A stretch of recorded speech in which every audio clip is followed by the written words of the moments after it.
What if your hero is terrified? Not secretly brave, not hiding some unstoppable inner warrior. I mean genuinely scared.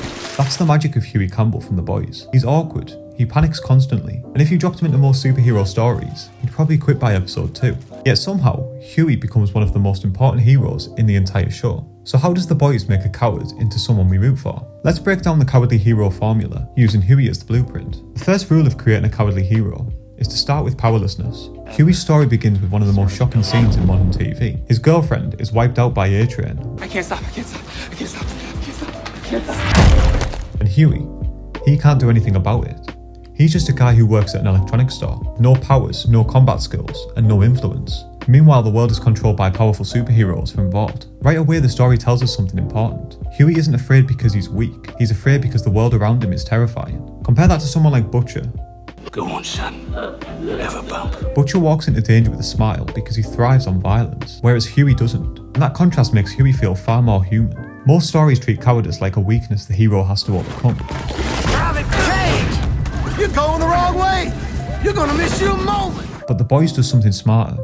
Hughie never stops being afraid, even when he starts fighting back, even when he joins Butcher's crew, even when he goes up against somebody like Homelander. Fear isn't a stage in Hughie's arc, it's his identity. And that's what makes his bravery meaningful, because courage isn't the absence of fear, it's the action in spite of it. Meanwhile, look at characters like Homelander, or even Stormfront.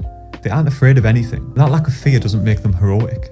It makes them dangerous. In The Boys, fear is what keeps Hughie moral. The next key ingredient is to give your cowardly hero someone reckless to follow. For Hughie, that person is William?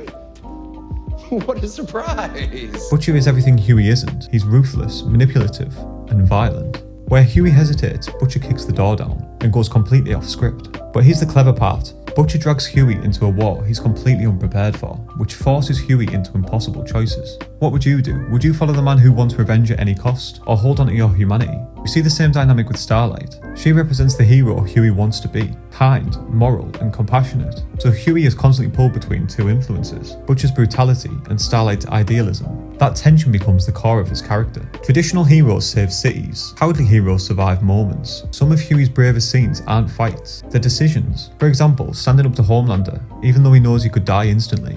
What's she like? She a good fuck? Ooh.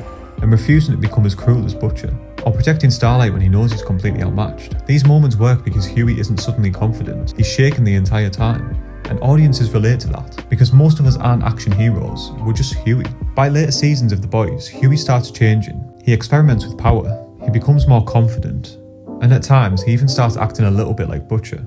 But that evolution comes with a danger. If Hughie loses his fear entirely, he risks becoming another violent anti-hero. And the show subtly reminds us of this by showing us what happens to characters who chase power. Look at Soldier Boy, for example, or Homelander. They are what happens when strength replaces empathy.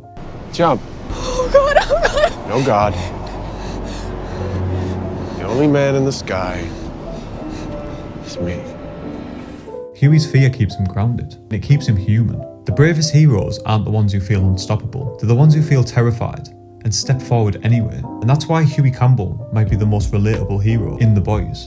When he's compared to people like Butcher, who goes completely off the rails, and who will stop at nothing to get what he wants, it makes Hughie feel that more relatable. If you enjoyed this breakdown, please let me know what you want me to look at next, and if there's any more characters you want me to break down and analyse. But until then, see you guys in the next one.